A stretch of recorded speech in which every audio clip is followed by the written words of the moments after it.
After Marjorie passed, the house by the Wilmington River grew so quiet I could hear the drip of water in the pipes. I used to think when my son came back it was out of love. But when he found out I was still getting my pension, the calls began steady, precise, like someone had drawn them into a schedule. The evening messages, the careful questions, the sudden visits. They came all at once as if someone had found a key to a memory I no longer wanted to open. That morning fog hung over the river, soft and thick, blurring the far bank. The first light of day slid across the water, scattering against the porch ceiling like fragments of glass. I brewed a cup of black coffee and sat where Marjorie used to sit beside the half-dried lavender bed. She used to say lavender helped people remember the good things, even when life had already turned elsewhere. On the table lay the envelope from the federal pension fund, the monthly check, $3,200. 40 years at Brunswick Utilities. I gave it everything, my back, my bones, the better part of my life. The phone rang, cutting through the morning stillness. I glanced at the number. Unfamiliar. I almost didn't pick up. Then I heard a voice I hadn't heard in months, smooth, polite, but distant. Dad, Vanessa and I will come by this weekend. Just want to make sure you're doing okay. Travis. For a second I couldn't speak. In this house, since Marjorie died, no one had called me Dad except in memory. The word fell like a stone into a deep well. I felt something stir, not quite joy, not quite fear. I said softly, "Sure, I'll be here," then hung up. My hand trembled a little. That afternoon I dusted the living room, wiped the thin film off the oak table, straightened the wedding photo that had leaned for years. In it, Marjorie's smile was all light and trust. I didn't know what to say to Travis when he came. We used to be close once, back when the world was simpler, before ambition became a wall between us. When he left home, he said he wanted to build his own life. Since then, all that's remained between us were short calls and shorter words. Saturday came clear and golden. The river shimmered like polished glass. A silver SUV rolled up the gravel drive, the sound of its tires sharp against the quiet. Travis stepped out first, pressed shirt, confident stride, the faint scent of cologne. Vanessa followed, heels clicking against the stone path, a bouquet of red tulips in her hand. She smiled, soft, beautiful, but practiced. "You look better than I expected, Dad," she said, her voice honeyed but hollow. I smiled, invited them in. Travis laid his coat over the chair. Vanessa wandered the room, eyes scanning every corner, the old clock, the framed photographs, the desk. Then her gaze paused on the small table where the pension envelope still sat open. The air shifted. The faint lavender scent from the window was drowned by the heavy perfume she wore. I went to the kitchen to pour coffee, and in that brief silence, something inside me twisted a small, wordless suspicion. They praised the house, the view, the light. Then came the talk about the market, about rising property values. Travis laughed lightly, said I should consider selling, move into a senior community in Charlotte, somewhere with people my age. Vanessa added that those places had medical support, comfort, no need to live alone like this. I said quietly, "I'm not alone. I'm exactly where I belong." The silence that followed was thicker than fog. Travis changed the subject to work, talked about clients falling through, about interest rates and bad quarters. He spoke fast, avoiding my eyes. I could hear what he wasn't saying, the debts, the cracks behind the smile. When I went to the kitchen for more cookies, I heard a faint scrape, a chair shifting, paper rustling. When I came back, Vanessa was smiling at nothing in particular. Her phone turned face down on the table. The pension envelope was slightly out of place, just enough to tell me what I needed to know. We talked a little longer, small things, polite things. Vanessa described a new listing. Travis asked about the neighbors, but the distance between us was a wall. I watched their mouths move and realized I didn't recognize their voices anymore. When they stood to leave, Vanessa leaned in for a hug. Her hand brushed my shoulder, cold, perfunctory. "If you ever need anything, just call," she said. It sounded rehearsed. They left as the sun dipped below the trees. I stood on the porch watching the SUV glide down the road, its taillights fading to a pair of red dots. In the quiet that followed, I heard what sounded like a lock turning somewhere deep inside my chest. Back inside, the air still held the ghost of her perfume. I sat down, staring at the check still lying on the table. The lamp cast a warm light on the numbers $200, bright and unfeeling. I picked it up.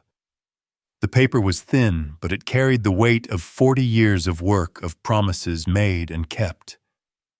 Outside, the river kept moving, slow and steady, same as ever. I listened to the sound of it, steady, patient, unjudging. The scent of lavender drifted in through the open window, sharp and sweet, catching in my throat. I thought of Marjorie, her last morning, her hand on mine. She told me not to let the house go. I thought she meant the walls, the roof, the land. But now I knew she meant something else, something harder to hold. I looked toward the porch. The moonlight spilled through the window, cutting across the table, falling right over the check. Half in light, half in shadow. And I knew then, from that very moment, that nothing would ever be the same again. The next morning, fog lay thick over the river, soft as smoke. Sunlight broke through the oak branches above the porch, scattering dappled gold across the wooden steps. I sat in the kitchen listening to the kettle hiss, the smell of coffee rising like memory. It was the same routine every morning since Marjorie passed, the quiet ritual that made the silence less sharp. But that morning, something inside me felt unsettled. I thought of their visit the day before, Vanessa's careful smile, Travis's darting eyes, and felt a chill in the way they had looked around this house like appraisers, not family. By late Saturday, they came again. No call, no warning. The silver SUV pulled up the drive, the door slamming shut with a dull thud that carried through the still air. Travis stepped out, holding a basket of pastries. Vanessa followed, clutching a bouquet of red roses, her perfume reaching the porch before her. Both of them smiling, too bright, too even. "Dad, we brought these from a new bakery in Raleigh," Vanessa said, her tone smooth, sugared like frosting. I smiled, thanked her, took the basket. She moved inside, her heels clicking against the wood floor, Travis behind her, eyes scanning the living room. He stopped in front of the wedding photo, stared longer than he meant to, then looked away. Something in his mother's gaze must have burned too close. We sat. I asked about work, about the drive. The words hung light as dust. Travis started talking about the housing market again, interest rates, clients backing out, projects frozen. I nodded, not adding a word. Vanessa crossed one leg over the other, gaze sliding across the room like a camera lens. I saw her take in every corner, every detail.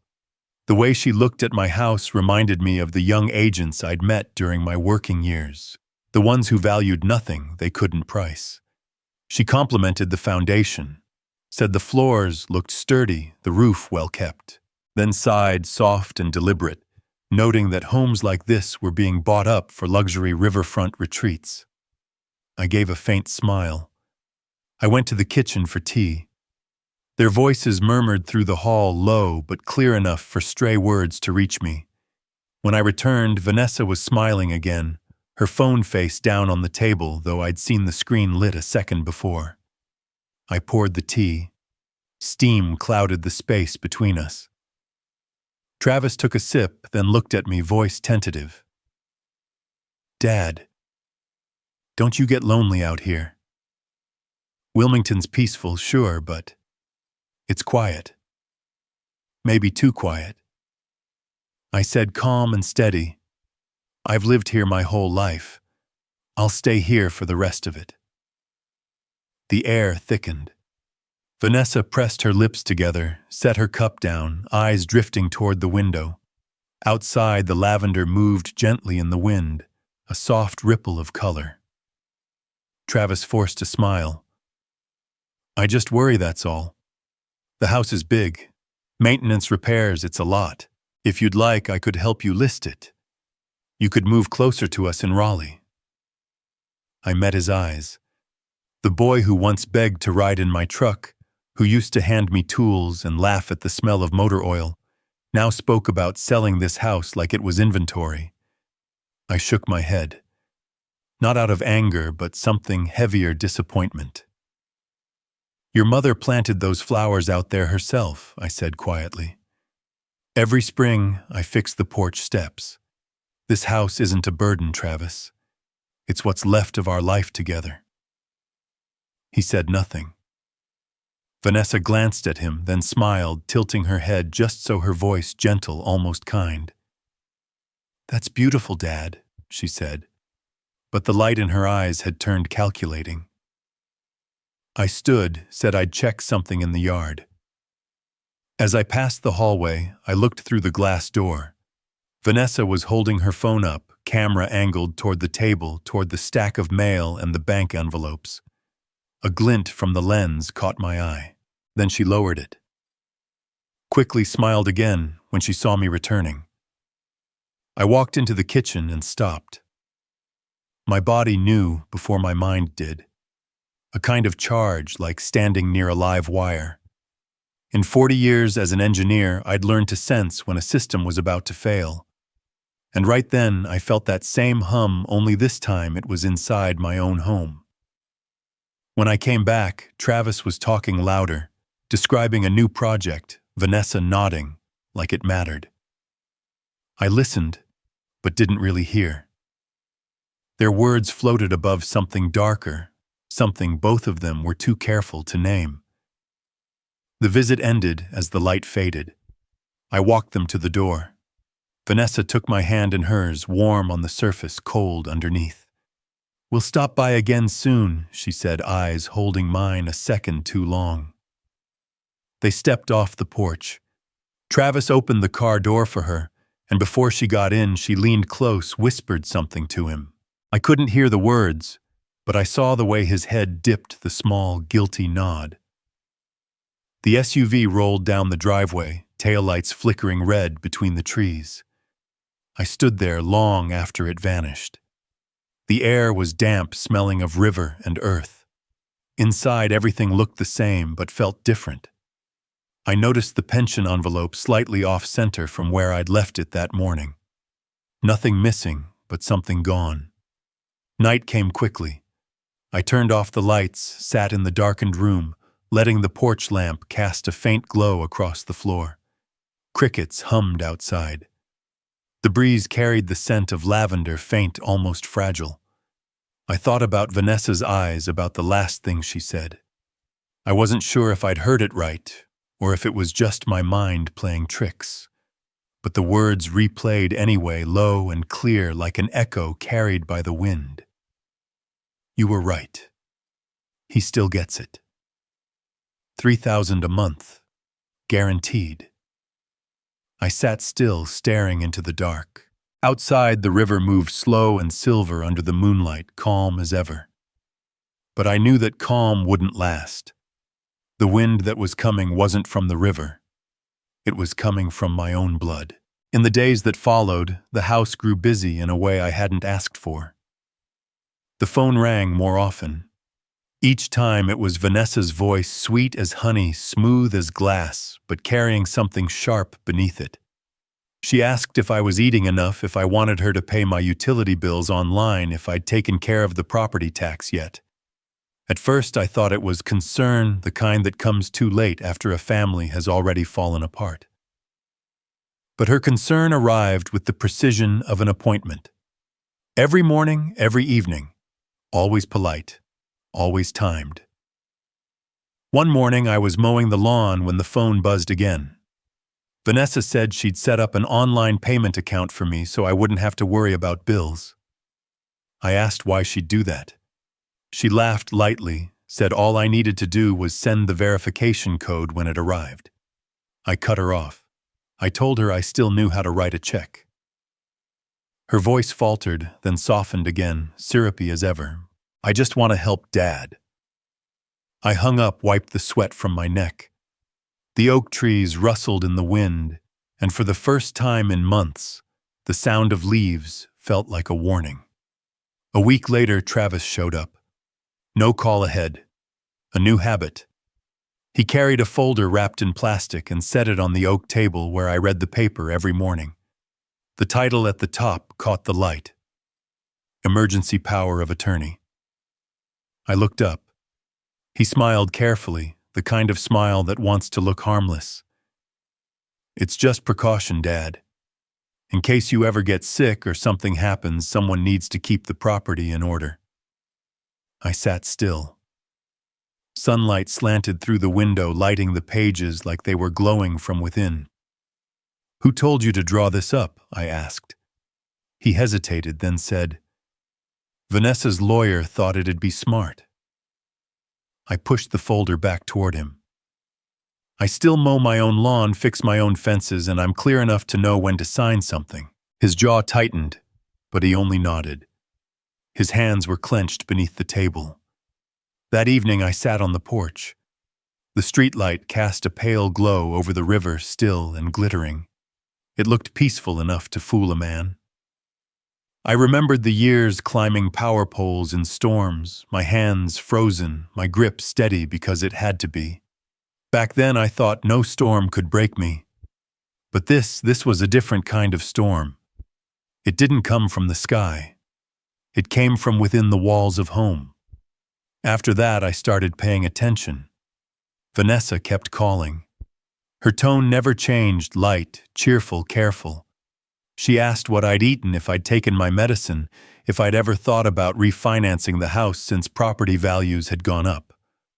She said it casually, like talking about the weather. But the way she said, "Our house, not your house," stayed in my ears long after the call ended. Another afternoon, Travis brought over a large envelope. Just a medical update form, he said, sliding it across the table. I read it line by line. At the bottom in fine print was a section for joint authorization. I looked up. What's this part? He waved a hand. Just standard procedure. Nothing serious. I folded the paper neatly, put it back in the envelope. If it's nothing serious, you won't mind if my attorney looks it over. He smiled, small and crooked. Of course not. Then he changed the subject. Money, car repairs, a job delayed, the usual storm of excuses. When he left, I opened my drawer and pulled out every document I owned, bills, insurance forms, old mortgage statements. Everything looked right. But the order of things felt wrong. Someone somewhere had begun touching the edges of my life. The next Wednesday morning, I was sweeping the porch when I saw Earl Patterson crossing the street. 70, maybe 71, my old coworker. We used to drink beer on Fridays back when life had rhythm. He was holding a newspaper, his face lined with something between worry and disbelief. "Arthur," he called out. "Did you transfer your property?" I frowned. "What are you talking about?" He handed me the paper. His finger stopped at a small column halfway down the page. Local notices printed in fine type. Temporary deed, transfer, New Hanover County. Owner Arthur Langdon, co-beneficiary Travis Langdon. My stomach dropped. I read it again. And again. The names didn't change. Mine. His. The address of my home, this home. Earl shifted his weight, lowered his voice. Could be a filing error. But you might want to check. He looked at me with the kind of pity a man gives another when he doesn't know what else to offer. I nodded, thanked him, and watched him walk back across the road. Inside, I laid the newspaper flat on the table. The sunlight hit the page and the black ink seemed to throb. My chest tightened. The phone calls, the papers, the smiles that didn't reach the eyes. It all began to fall into place, a pattern I hadn't wanted to see. I opened the drawer, pulled out every envelope again, checking signatures, seals, every page. All intact, all untouched. Yet I knew deep down that if something had been forged, it wouldn't surprise me. Greed rarely comes dressed in cruelty. It comes dressed as care. That evening, I called the county records office. A woman's voice answered polite routine. I asked about the filing. She said yes, an electronic transfer, submitted by a notary office in Raleigh. I asked who filed it. She paused, then said, Representative name Vanessa Langdon. I held the phone fingers stiff around the receiver. Outside, the sun was bleeding out over the river, staining the water red. The wind pushed against the porch door, rattling the glass. Everything looked calm. But I knew something had already broken.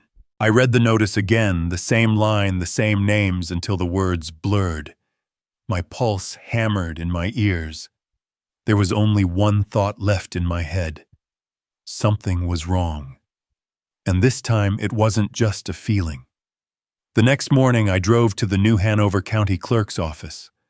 The road along the river was quiet, thin mist still clinging to the windshield as the wipers brushed it away in long, tired arcs. I parked behind the building, where the old oak trees leaned over the lot, their branches heavy and still. The courthouse rose ahead of me, red brick-worn stone steps, like an old sentry who'd seen too many stories end in paperwork. Inside, the air smelled of old paper and printer ink, that sterile chill of government air conditioning. Footsteps and the rhythmic hum of a scanner filled the space, a heartbeat inside a beast made of bureaucracy. At the counter sat a middle-aged woman with a name badge pinned neatly to her blouse. I gave her my name. My address told her I wanted to check on a property transfer I'd seen listed in the paper. She nodded politely, fingers poised above the keyboard. The glow of the monitor flickered across her glasses. She asked for my date of birth and the last 4 digits of my Social Security, then began scrolling. When she stopped, I saw her brow lift just slightly. There's a deed transfer on file, she said, carefully choosing her words. Pending confirmation. It includes a notarized statement saying you appeared in person and signed before a notary public. My throat went dry. I told her that was impossible. I hadn't signed anything, hadn't met any notary, hadn't even driven to Raleigh, as the form apparently stated. She studied me for a moment, then offered to print the record for review. The page slid from the printer, warm and crisp, the letters black and official, cold as river ice. Applicant Vanessa Langdon listed as representative. Notary Harold Ness, Raleigh office. Verification. Arthur Langdon appeared before me, presented identification, and acknowledged this signature as his own. Below it, the notary's embossed seal date, electronic file number. I read each line like swallowing stones. It felt like the day I lost my footing on a pole line back in '93, thunder cracking in my ears while the whole world tilted, and the only thing keeping me alive was the wire I refused to let go of. I told her this had to be an error, or worse, a forgery. She didn't argue. Her voice softened. You can request a temporary hold on the confirmation and submit for a verification review. I'll print the forms for you. I thanked her, though my hand trembled when I reached for the papers. As I walked out of the office, my steps slowed, careful, like I was walking across glass that might break under my weight. Outside, beneath the oak canopy, the air was warmer, but the cold inside me didn't lift. I called Earl. He picked up on the first ring, voice tight with worry. Where are you? At the county office, I said. You need to see something. Stay there, he said. 5 minutes. Earl arrived carrying the faint smell of motor oil and the weight of a man who'd spent his life fixing what other people broke. He took the papers, read them slowly, jaw tightening as he went. This isn't a mix-up, he muttered. I'm calling Grace. She's in law school. She'll know where to start. We waited inside the lobby. A few minutes later, a young woman hurried in, brown hair, tied back canvas bag slung over her shoulder. Grace Patterson.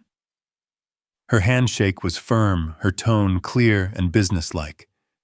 She asked for the papers and a few details, then led us to one of the public terminals.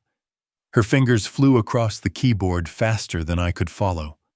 She opened the electronic deed record, scanned the log, then pointed to a timestamp. Filed at 10:18 a.m., she said, from a notary office in Raleigh. She clicked further, pulling up the attached verification file. There it was, in bold type, appeared before me. Harold Ness on December 12th. She looked at me.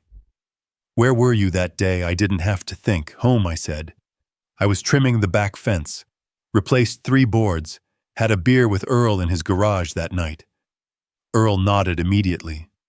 We were there till 9. I'll write it down if needed. His voice was tight, angry now.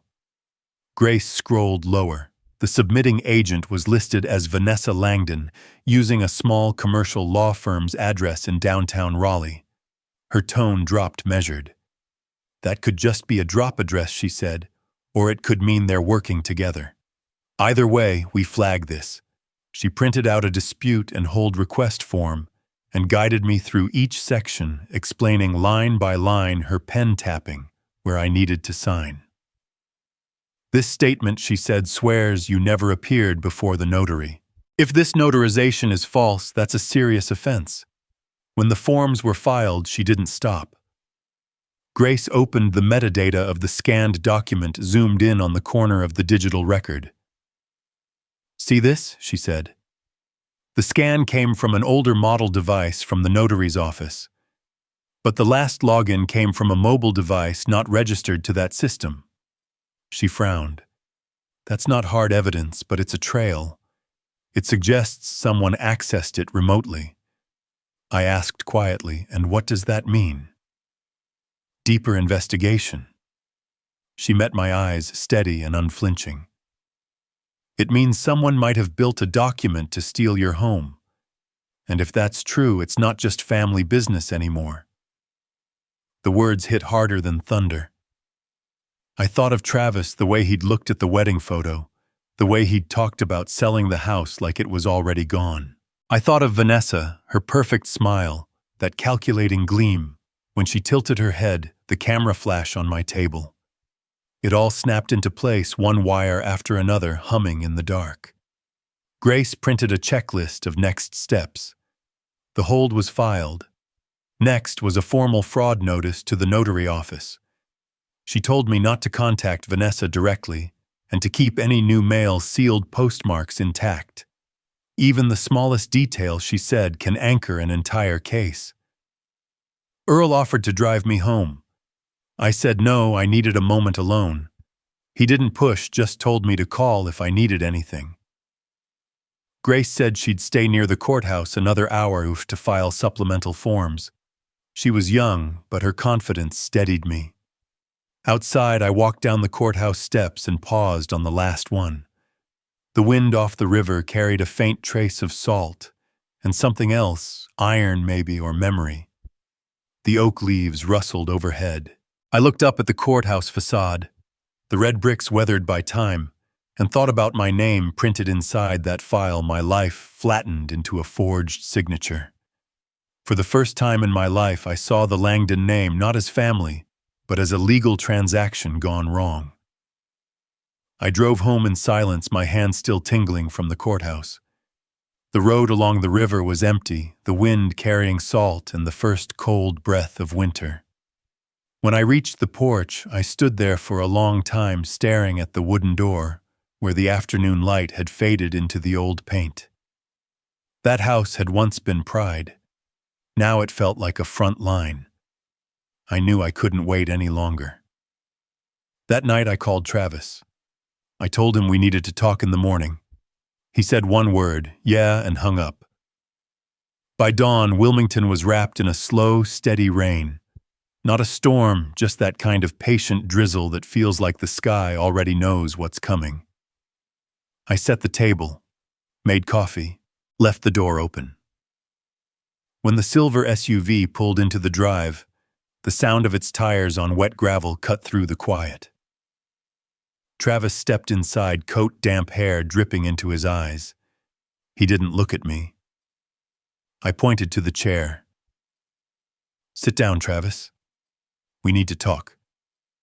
He dropped his keys on the table, his gaze wandering. I slid a photocopy across the wood toward him. "You know anything about this property transfer?" He glanced at the paper, said nothing. His eyes didn't flinch, just waited. I asked again, slower this time. "Do you know about this?" The air thickened between us. Finally, he looked up. His voice cracked. "You've spent your whole life working, Dad. You were never around. You cared more about this house than your own son. So tell me, what are you really holding on to?" The words hit harder than I expected. I'd been ready for guilt, not accusation. I answered quietly, the edge of anger in my throat. "I'm holding on to a promise, one I made to your mother. She wanted this house to stay in the family. To be proof that not everything has to disappear." Travis gave a sharp, broken laugh. "Family. That's rich. The only thing I remember is you out there with power lines and night shifts and her alone inside this house. That's the promise you made to vanish." I stood, stepping closer. My voice lowered. "You don't understand. When your mother died, this house was all that was left of her. It's not property, Travis. It's witness." He stared back, at his anger trembling into something else, something wounded. "Maybe you're not keeping it for her," he said, his voice flat. "Maybe you're keeping it to pay for your own guilt. You think I don't know you've been hiding things. The pension, the money. You think we didn't find out?" The air in my chest turned hot. So they knew.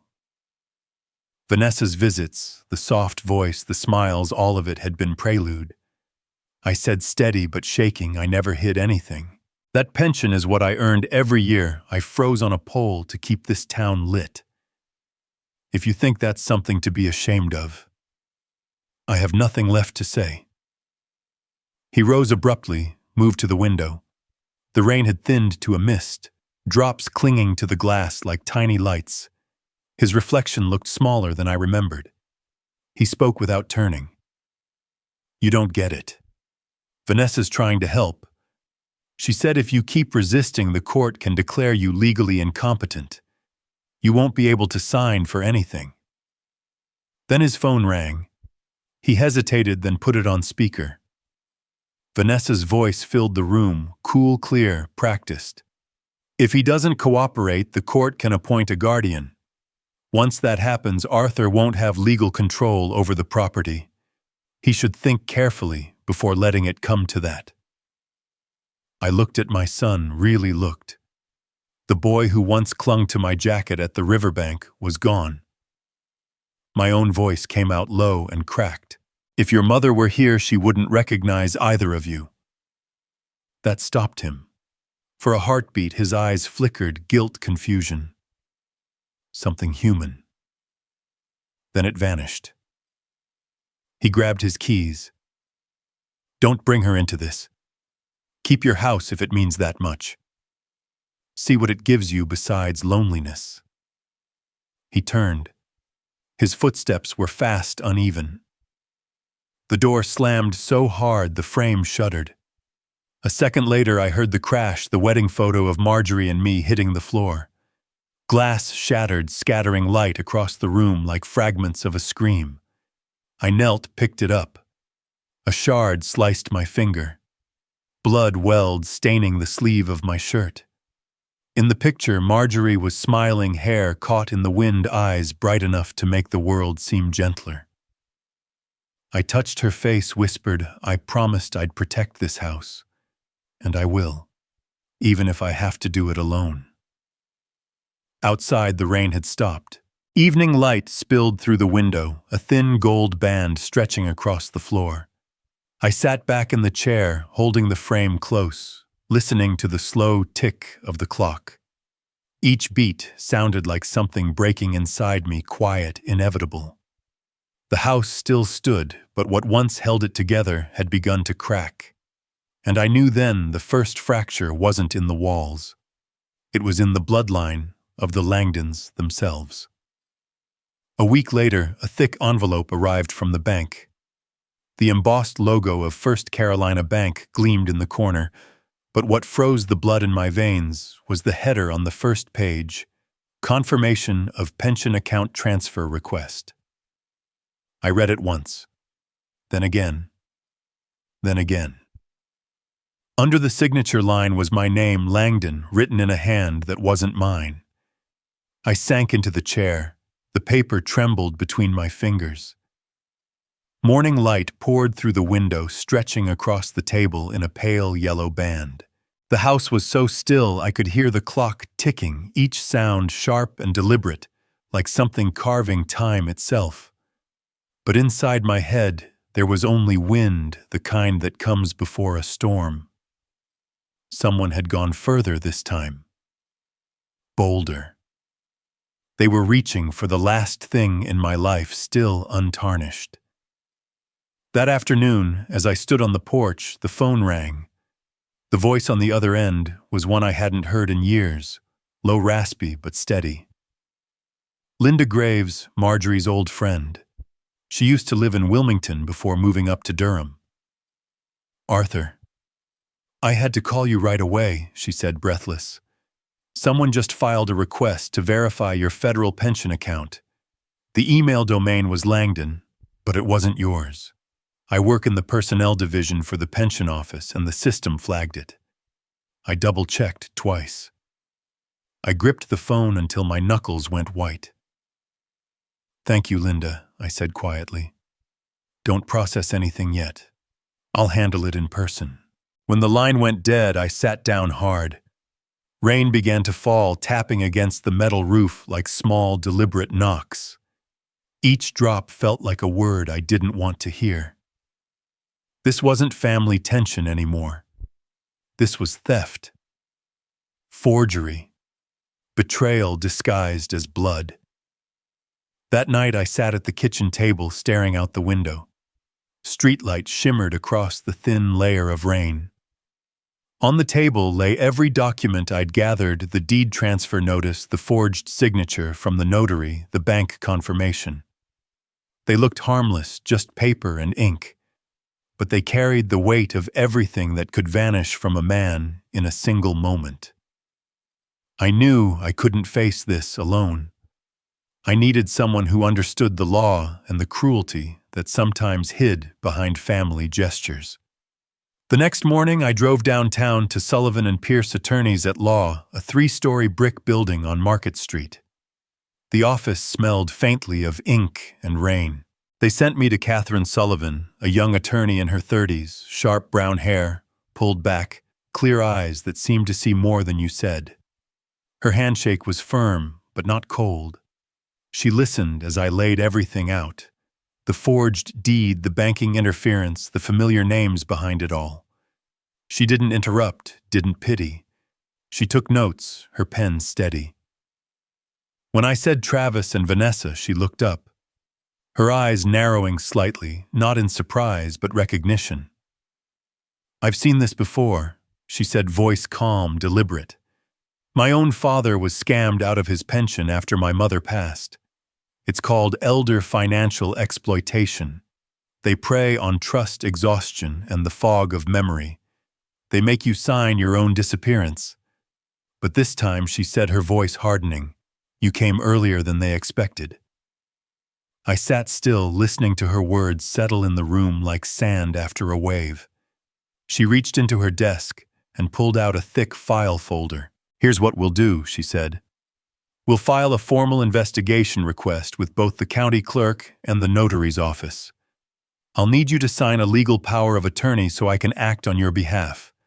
Then we'll freeze all linked accounts and contact the bank directly to halt any pending transfers."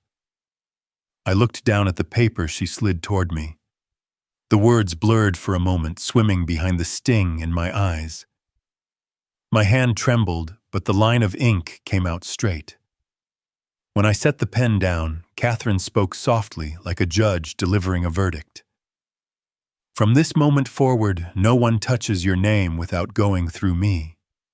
She printed a copy, clipped it neatly into a blue folder. On her screen, I saw a new entry appear: my name, a case number, and beneath it, a single line: fraud prevention case initiated. I read it slowly, each word landing heavy and certain. For the first time in days, I felt something close to balance, the same quiet steadiness I'd known years ago, gripping a pole during a storm, my hands shaking, my heart steady. Catherine warned me the process would take time. If we can prove intent, she said, this could fall under elder asset fraud. That means criminal charges, not just civil penalties. She paused. "Are you ready to go that far?" I turned toward the window. Rain streaked the glass in diagonal lines, the kind that make the world outside look blurred and soft like memory itself. "I've lived long enough," I said, "to know there are storms you can't walk around.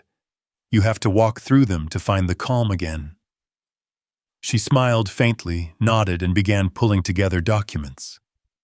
"We'll start with the notary verification," she said. "That's where the thread will unravel." As I stood, I looked around her office, the quiet order of it, the smell of coffee and paper, the hum of the printer. Everything had purpose here. It was the opposite of the chaos that had filled my home all week. Before I left, she said, "I'll call you in a few days once I have the first results. Keep every document safe, especially anything stamped in red ink. And if anyone comes to your door, you call the police first." I nodded. The hallway outside was long and narrow, lined with glass. Rain pattered softly against the panes, turning the world gray. At the end of the hall, a metal plaque caught the light, Sullivan and Pierce, gleaming faintly like a promise. I stopped for a moment, resting my hand on the cold railing. Outside, the sky was darkening, the wind picking up the sound of thunder rolling far out beyond the trees. I knew then the storm had begun, not the one in the sky, but the one carrying my family's name. Winter came early that year. The cold in Wilmington wasn't sharp, like in the north. It was slower, heavier, the kind that crept through cracks in the window and stayed in your bones. Every morning I woke to see my breath in the air, the river outside, a dull stretch of gray beneath a pale sky. The house had grown quieter than ever, its silence so deep I could hear the wind threading through the chimney. But beneath that quiet, I could feel it, something was moving. Catherine called one morning in early December. Her tone was brisk, but there was warmth underneath. "I've been in touch with Officer Daniel Ruiz from the county's Financial Crimes Unit," she said. "He's agreed to open a deed fraud investigation with us." Through the receiver, I could hear her typing, the faint clatter of keys between bursts of wind against her office window. That was the moment I knew the fight had truly begun. That afternoon, I drove to the precinct. Ruiz was 42, tall, lean, with the calm eyes of someone who'd seen too much and still believed in process. Catherine introduced us, then let me tell my story from the beginning. Ruiz listened carefully, taking notes, his voice low and steady when he spoke. "What you've described," he said, "fits the model of elder financial exploitation. If your signature was forged and a notary's involved, we're dealing with a criminal offense." Something inside my chest shifted then. Not relief, not yet, but like a weight had been loosened. Ruiz promised to coordinate with the notary's office and the bank, to pull surveillance footage and request a hold on Vanessa's submission. 2 days later, Earl showed up at my door with a file bound in twine. He said Grace had found something. We sat at the old kitchen table, the weak afternoon light falling across the papers. Earl opened his laptop and hit play on a grainy video Grace had retrieved from a neighboring security camera near the notary's building in Raleigh. The image flickered. Vanessa appeared stepping out of the office in a gray coat, a large envelope in hand. She stopped beside a man in a dark suit, silver hair, thin shoulders. Harold Ness, the notary. Vanessa handed him the envelope. He glanced around, then slipped it quickly into his pocket. I froze. No sound, but I could still hear it, the sound of something breaking clean and final. That evening, Ruiz called. His voice was firm. He took a bribe. We have the proof. I couldn't speak. I just nodded even though he couldn't see. Catherine came by that night. Rain followed her in shining on her black coat. She looked exhausted, but her eyes were bright. She placed a folder on the table. Ruiz confirmed the findings, she said.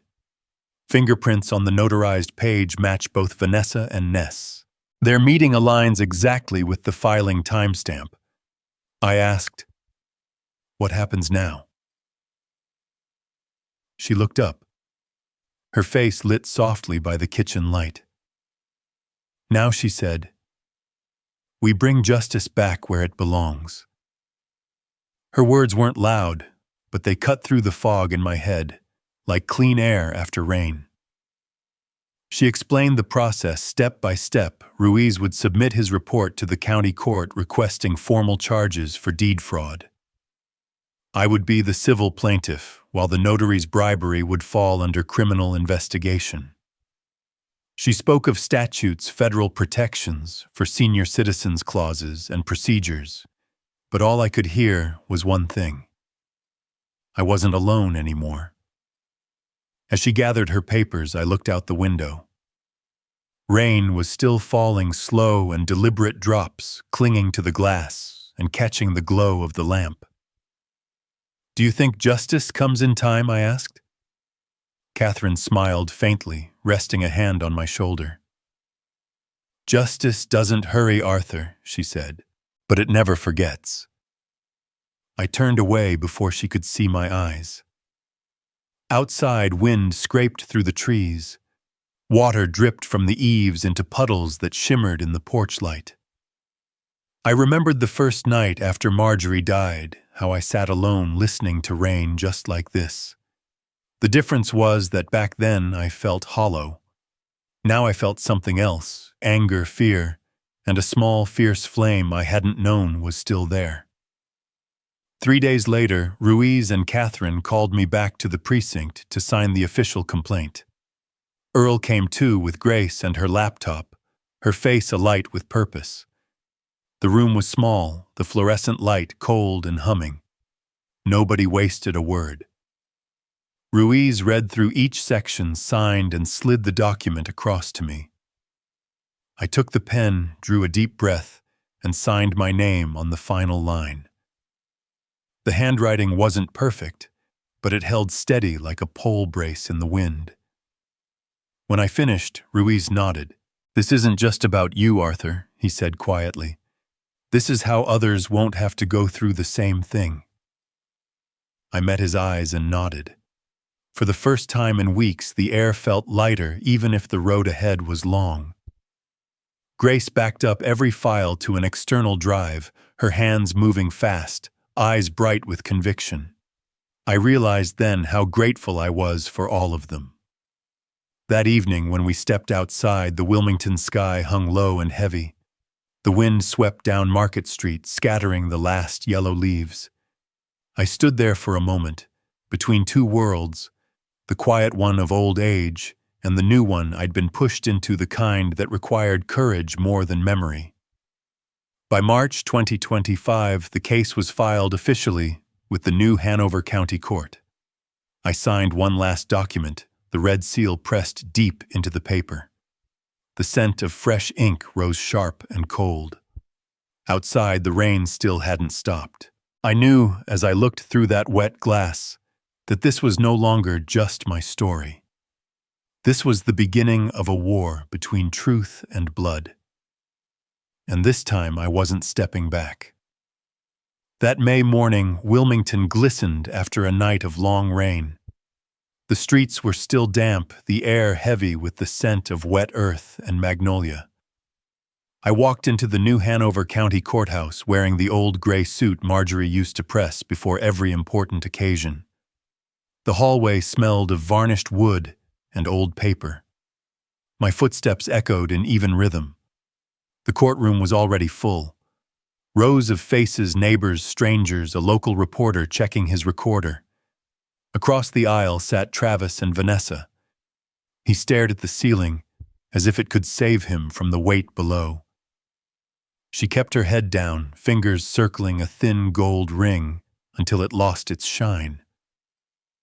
Beside me, Catherine Sullivan flipped open her notebook, hair tied neatly, posture composed. Behind us, Officer Daniel Ruiz sat upright, calm as stone. On the bench above the brass nameplate read, Judge Evelyn Carter. When the back door opened, the room rose to its feet. The judge walked in late 50s, steady gait, a woman who carried both kindness and steel in her spine. She placed a thick file on the bench. The sound of it meeting wood was sharp and final. The clerk read the names. When mine echoed through the room, Arthur Langdon, it stretched something deep inside me like a rope pulled tight between past and present. Catherine leaned close, whispered one word. Breathe. I did. The air tasted like dust and memory. The proceedings began. Travis's attorney spoke first, a polished man in his 40s, voice trained but carrying the faint tremor of overconfidence. He argued that his client acted out of concern, that age had compromised my ability to manage property, that the emergency power of attorney had been proposed only to protect family assets. Each word he spoke landed like a nail driven into old timber. When he finished, Catherine rose. Her voice was even, measured, no performance, just precision. She spoke of the forged signature, the falsified notarization, stating I'd appeared in person on a day I was home with a witness. She mentioned the video showing Vanessa outside the notary's office, handing an envelope to Harold Ness, the notary public. She laid the evidence out carefully, signature analysis, the email trail requesting a pension account transfer, from an address bearing my name but not my domain, and Ruiz's investigative report. Each exhibit clicked into place like stones in a bridge, solid, irrefutable. Ruiz took the stand. His voice was deep, deliberate. He detailed the chain of evidence, the surveillance footage, the timestamps, the audit of Ness's office supply logs. Then came the part that silenced the room. The serial number of the envelope matched the batch registered to the notary's office. The corresponding cash deposit never appeared in the records. I heard the faint rustle of people shifting in their seats. Then they called Ness. He walked slowly, eyes hollow, skin pale. His hands trembled as he laid them on the oath book. Catherine's tone didn't change. Did you personally witness Mr. Arthur Langdon signing the deed on December 12th? He hesitated. His eyes flicked toward the defense table, then down. When he finally spoke, his voice was small. I signed the verification. I did not meet him in person. The silence that followed was so complete I could hear a pen drop somewhere behind me. Catherine simply nodded, thanked him, and moved on. No triumph, no show, just truth doing its quiet work. The handwriting expert followed, pointing to the minute variations in pressure angle, and released the things you only notice when a hand has signed its name the same way for 40 years. My own signature glowed on the screen, old, familiar, fragile, standing across from its counterfeit twin. The defense lawyer tried again. He returned to the argument of good intent, insisting that Travis's motive was to protect me from myself, that forgetfulness and confusion had become patterns. He even cited reports of misplaced mail and fragmented recollections. I straightened in my seat. Every word of it was untrue. I could still remember the serial codes of transformers from decades ago, the sound a line makes when it hums under load. I wasn't confused. I was just old. Catherine requested one final witness. Earl Patterson took the stand with the steady gait of a man who'd built his life outdoors. He told the story of that December night, how we'd shared beers in his garage, the radio playing a baseball rerun, how he'd watched me cross the street and turn on my porch light around 9. His words were simple, unshakable. Then came Vanessa. She walked up smaller than before, hands folded so tight, her knuckles whitened. Her lawyer invoked her right to silence regarding the ongoing criminal investigation.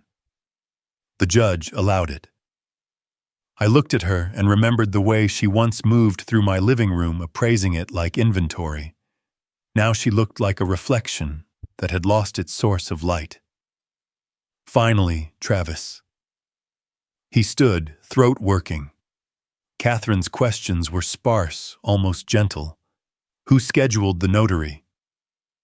Who drafted the power of attorney? Why wasn't my counsel contacted? His answers stumbled, circling around excuses, fear, responsibility, misunderstanding. For a moment I saw something human there, a trace of the boy who once ran barefoot through the lavender rows behind our house. But guilt is a hole, not a bruise. You don't recover by naming it. Then came the outburst. The defense lawyer had begun to close when Travis snapped. His voice cracked across the room, raw and desperate. We just wanted the money before he wasted it all. Every sound vanished. The air turned cold. I could hear my heartbeat slow and deliberate against the walls of my chest. Catherine didn't look at me, but her hand tightened on the table's edge. The judge wrote for a long moment, pen scratching against paper. When she finally looked up, her voice was calm and final. She spoke of the sanctity of notarized documents, of the state's duty to protect elders from financial exploitation of the video evidence and the confession of misconduct. Each sentence landed like a stake driven into the ground. She ordered all parties to rise. My knees wavered but held. The gavel came down, once sharp, echoing. The deed transfer is null and void, she said. The defendants will be referred for criminal investigation on charges of elder financial fraud and bribery of a state notary. Immediate protective custody of the property is granted to Mr. Langdon. The room stayed silent. Somewhere behind me, someone exhaled. Maybe it was a stranger. Maybe it was me. Catherine turned, didn't smile, just gave a single nod. Ruiz stood, exchanged words with the clerk. Vanessa's head hung low, her hair falling forward like a curtain. Travis took one small step back as if the floor had shifted beneath him. When I left the courtroom, my legs felt heavy but firm. The hallway seemed longer than before. Light spilled down on the polished tiles in clean, bright lines. I thought of the house, of the lavender, of the wedding photo that had once shattered and been framed anew. I thought of the paperwork still ahead of questions still to come.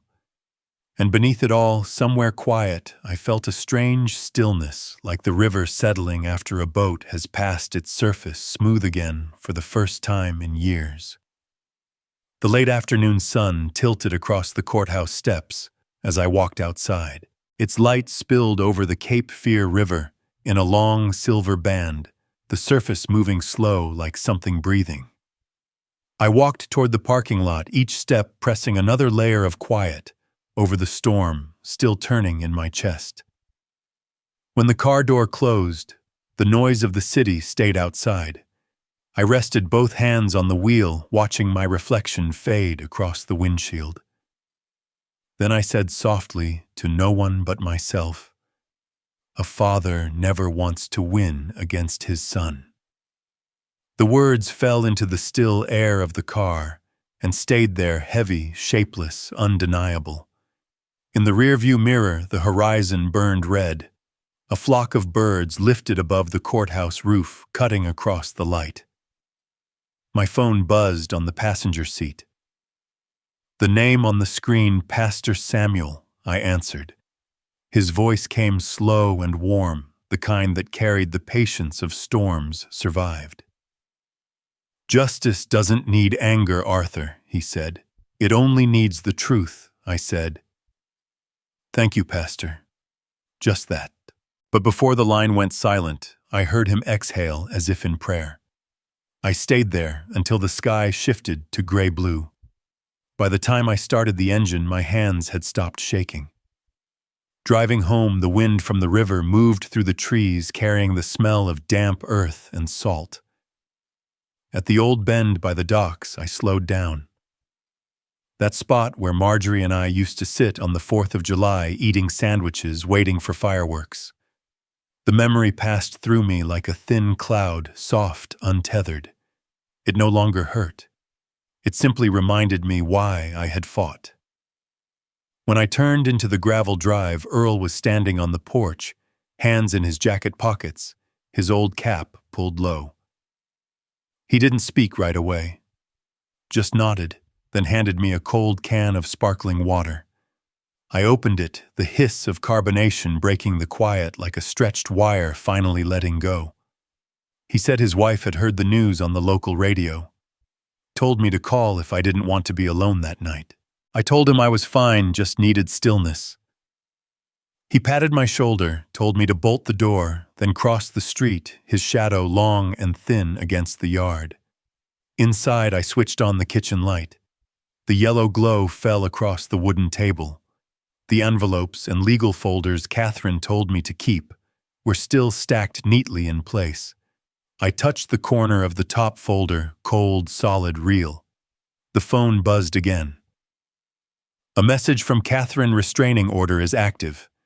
Police will respond if they approach your property. Criminal investigation open. Ruiz will update when we have movement." I read it twice. Something in my chest, some invisible knot, finally began to loosen. I texted back a simple, "Thank you," then set the phone down.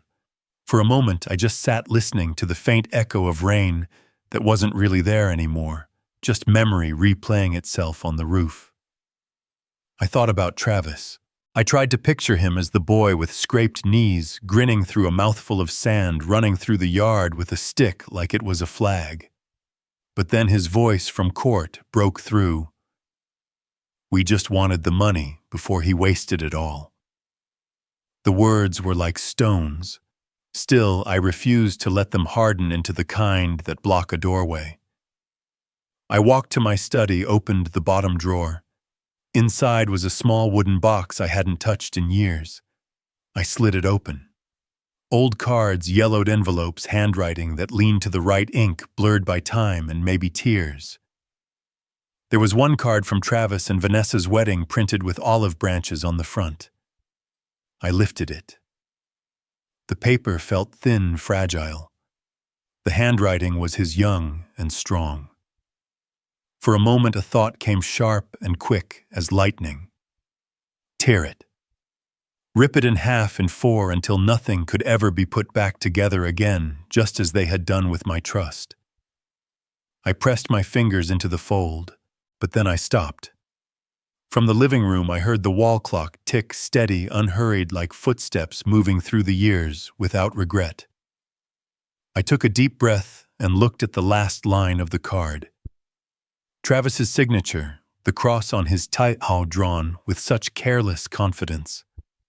The anger had thinned. What remained was something quieter, a fatigue deep in the ribs, and a thought so clear it felt like it had been written in pencil across the inside of my skull. Forgiveness begins when you stop touching the past. The phone buzzed again. Not Catherine Ruiz. He said the notary had signed his preliminary statement, admitting to taking cash under the table and his team was filing a warrant to trace related accounts. His voice carried no triumph, just the calm of a man bringing water to someone who's walked too long without it. I thanked him, said I'd sign whatever came next. He told me to stay calm, to avoid contact, and not to open any mail I didn't recognize. When the call ended, I stood at the window. The sun had dipped low, the last streak of gold fading from the horizon. Inside, the lights had softened, casting long amber lines across the wall. I thought about tomorrow, another trip to the courthouse, another round of paperwork, another meeting with Catherine to go through pension records, a list of small, tedious tasks that somehow meant survival. And then I thought about the white gardenias by the fence, how they'd bloom soon, and the lavender I'd planted last fall, their roots probably deeper now.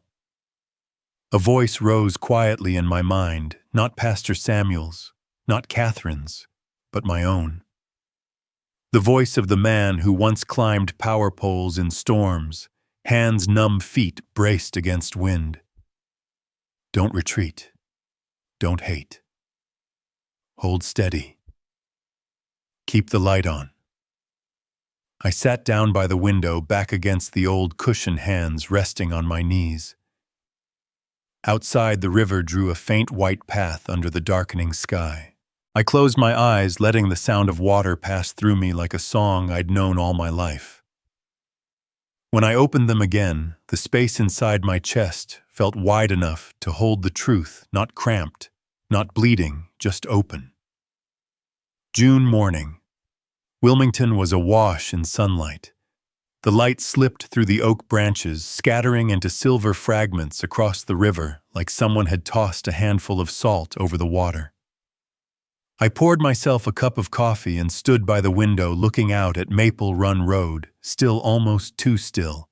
A garbage truck rumbled past, its echo fading down the block. Life, it seemed, had returned to normal. But no one in this town had really forgotten the Langdon case. A month had passed since the court's verdict. The news spread faster than I ever imagined. People talked in the cafe at the hardware store after Sunday service. I didn't hear it myself. Earl did.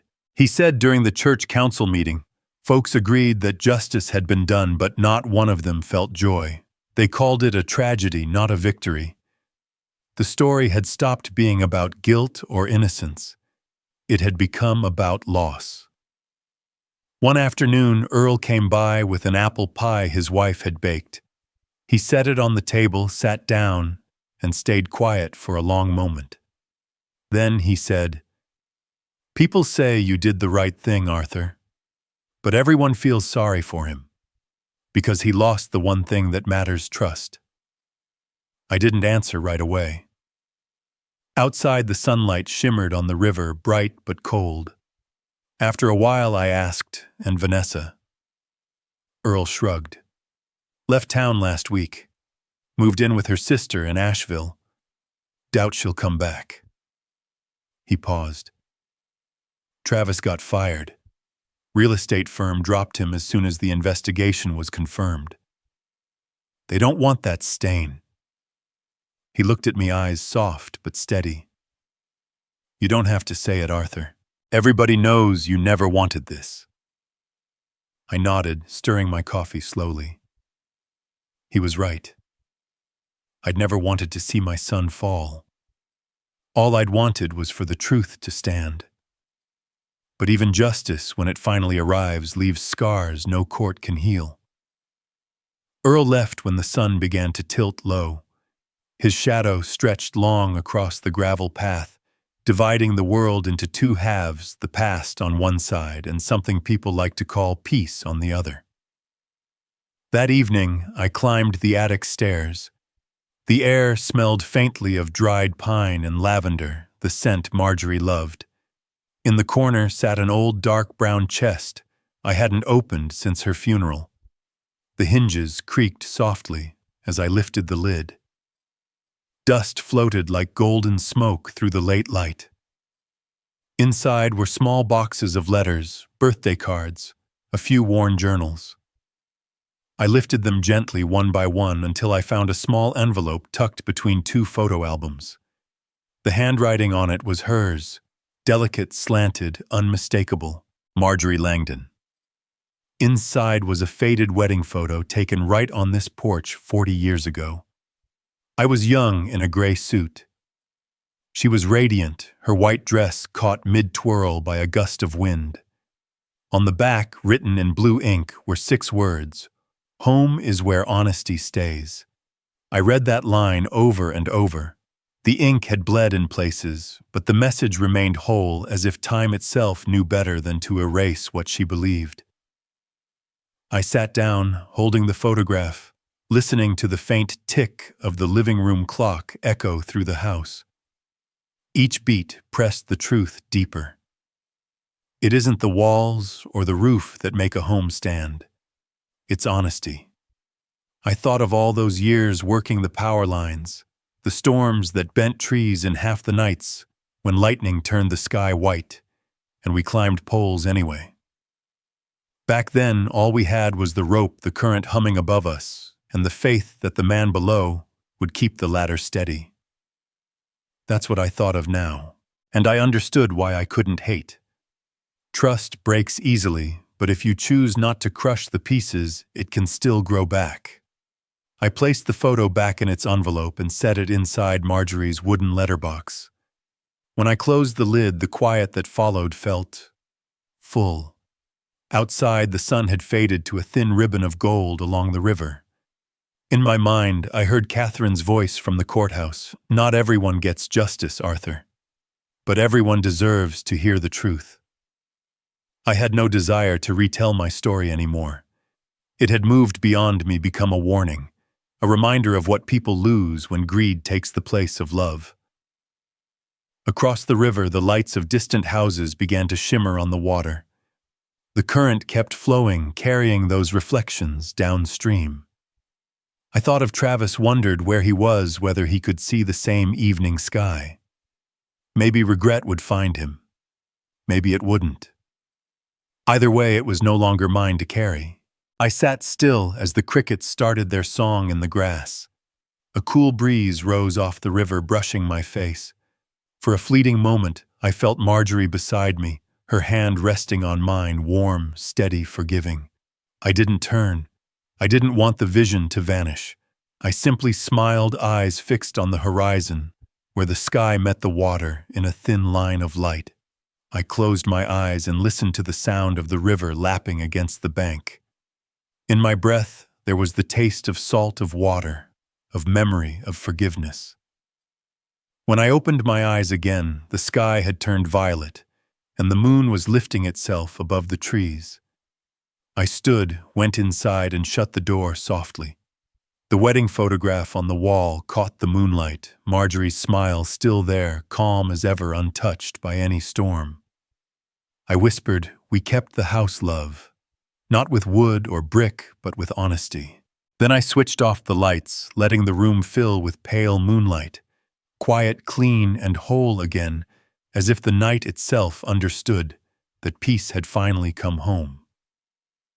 Spring came late that year, slow and gentle, like a hand resting on the shoulder of someone finally waking after a long exhaustion.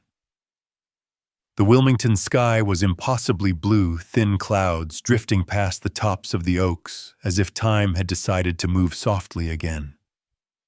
I dragged the paint cans out to the yard and began sanding the fence, its boards bleached pale by too many seasons of rain.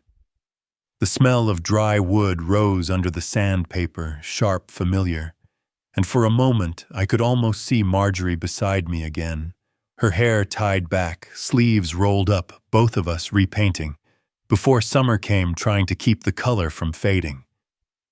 When the first coat dried, I turned to the garden. The soil by the porch had been loosened last week, dark, rich, and fragrant with mulch.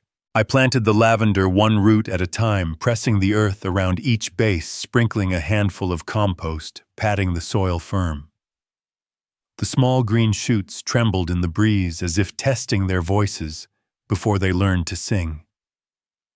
I watered them, watching the drops cling to the leaves like tiny beads of light, and thought about how a year can feel both heavy and fleeting. That afternoon, as I was cleaning up, Grace called. Her voice, bright and clear, came through the receiver like wind through a church hallway. She said the law school was holding a workshop on elder financial protection, and she wanted me to share my story. I paused for a long beat, then said yes. Not because I wanted to revisit the past, but because I'd learned that sometimes one story told at the right moment can keep someone else from falling. On the day of the event, I wore a pressed white shirt and left early so I wouldn't rush. The auditorium was bright, and open rows of gray chairs curved into a half circle. In the front row, young faces glowed with curiosity, laptops open on their knees. Grace introduced me briefly, then stepped aside. I stood behind the wooden podium, took a slow breath, and began from the first whines that had rattled my porch to the day I walked out of the courthouse on steady legs. I didn't make villains or heroes. I just told what had happened and what had kept me standing when everything else fell apart. When I finished, the room was so still I could hear the hum of the air conditioner. A few hands went up. One student asked how to talk to family without crossing the line between care and control. I told her, speak early, use clear words, and if you must, write it down. Another asked what it felt like to see my son across the courtroom. I said it felt like cold water on a hot day, sharp, shocking, but clean. Someone else asked who I hated most. I said I was tired of greed, but hate never healed anyone. Truth did.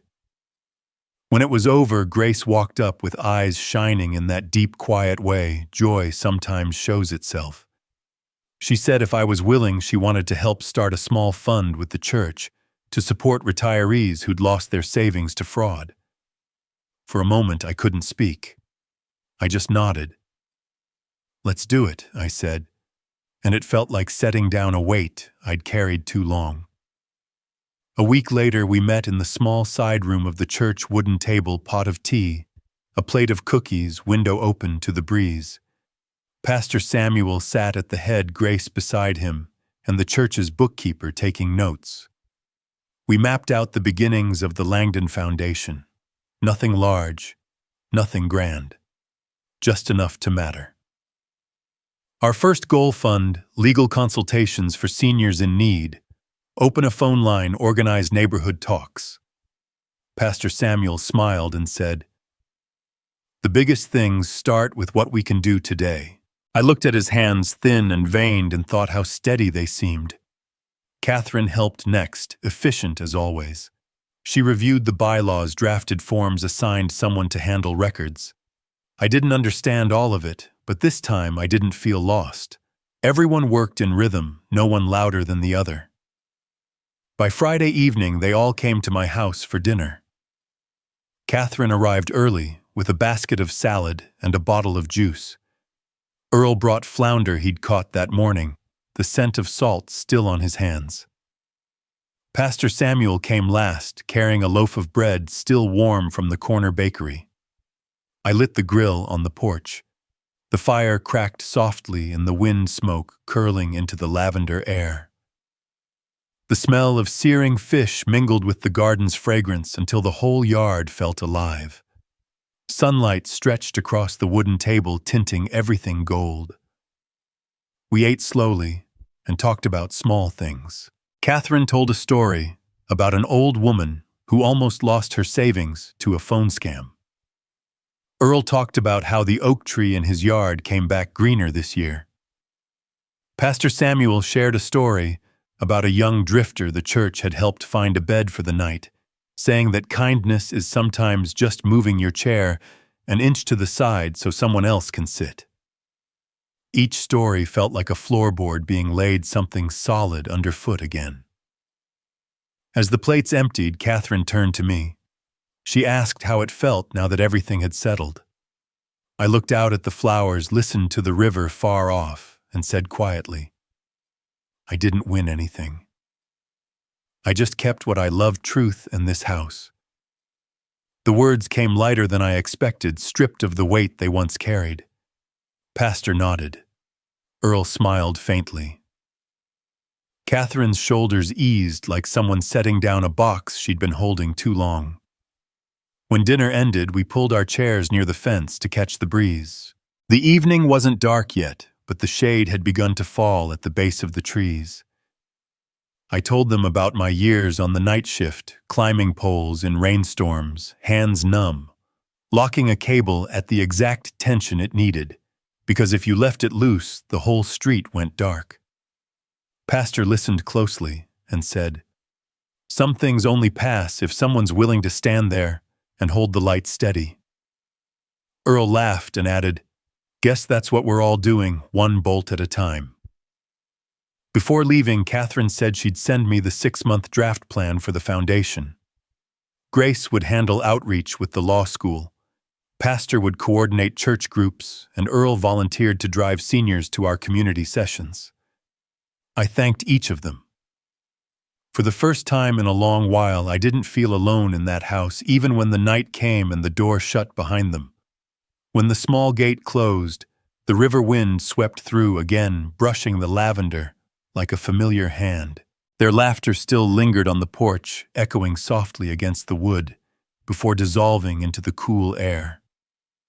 I stood there watching the river turn violet, listening to the crickets begin their song. Peace, I thought, isn't silence. It's when every sound finally knows where to rest. Inside, I washed the dishes, wiped the table dry. Before turning off the light, I stopped by the wedding photograph. The porch lamp cast a thin reflection across the glass. Marjorie seemed to tilt her head slightly, as if listening. I whispered to her, "Spring has come back, love." Then I flipped the switch. Darkness drifted in soft and kind.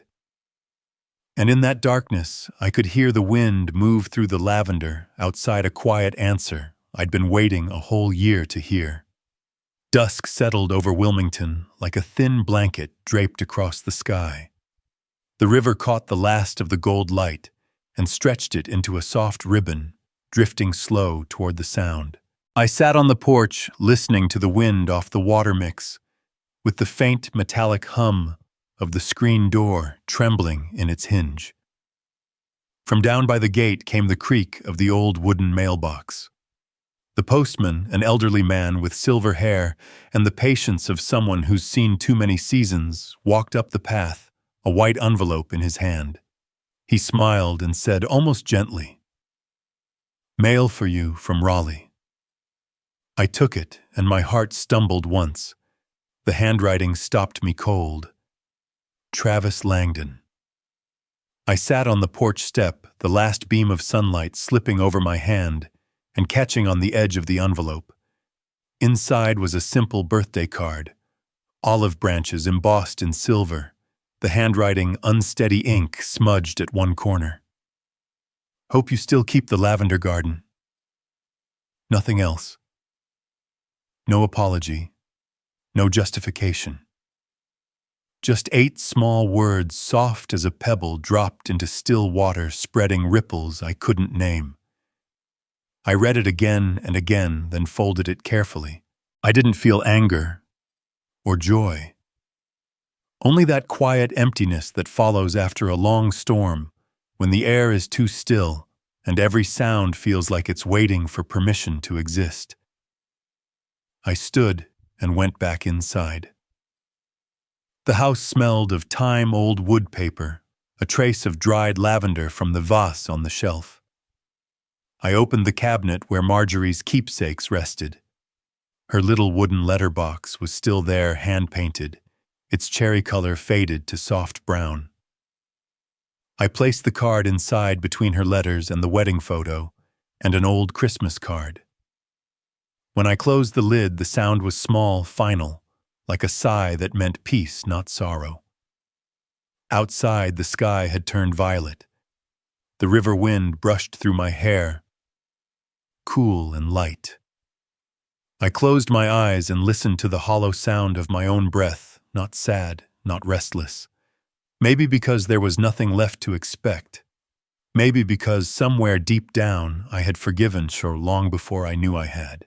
I remembered what Marjorie said the day we moved into this house. A home isn't just where you live, it's where the best part of you stays. When she died, I thought that part of me went with her. But it hadn't. It had stayed inside the bricks, the lavender, the morning habit of opening the windows instead of locking the world out. When the moon began to rise, I heard Pastor Samuel's voice calling from the fence. He carried his worn Bible and a few printed sheets. I poured him a cup of tea as he settled into the chair beside me. He handed me the papers, a list of the first seniors in town who'd received help from the Langdon Foundation. I looked at the shaky signatures, and between those names I saw what Marjorie and I had dreamed of. A home that could reach beyond its walls. A house built from trust. After he left, I stood before the wedding photo again. Moonlight caught the glass, turning her smile into something alive. I whispered, "You see, Marjorie, we still kept the lavender. And the honesty, too." Outside, the wind brushed through the flowers, the scent rising, faint and clean like an answer. I sat back in the chair, letting the breeze slip under my collar. I thought of Travis, not with bitterness, only a tender ache. Maybe he was somewhere in a small apartment, drinking cold coffee, remembering the mornings I'd taught him how to tie his shoes. I didn't need to know if he was sorry or struggling. I only hoped he'd find what he'd lost, not the money, but the truth inside himself. I said quietly, "I don't wait for them anymore. But if the day comes when they stand at my door, I won't close it. I'll just tell them what Marjorie once said, that trust can't be bought back, but peace can be found again right here in this house." The wind rose, moving gently through the lavender rows, the leaves brushing together in a sound like a greeting. I looked up, first stars glinting above the purple sky. Something filled my chest, then warm and steady, like everything I'd lost, had returned not in form, but in spirit. Thank you for staying until the end. If you've ever been betrayed by your own blood, tell your story. Let others know that not every wound calls for revenge, and not every justice needs a gavel. Sometimes peace itself is the gentlest form of justice. Share this story, leave a comment, press like and subscribe so that stories about truth, kindness, and finding home again can keep traveling just as I finally found my way back to mine.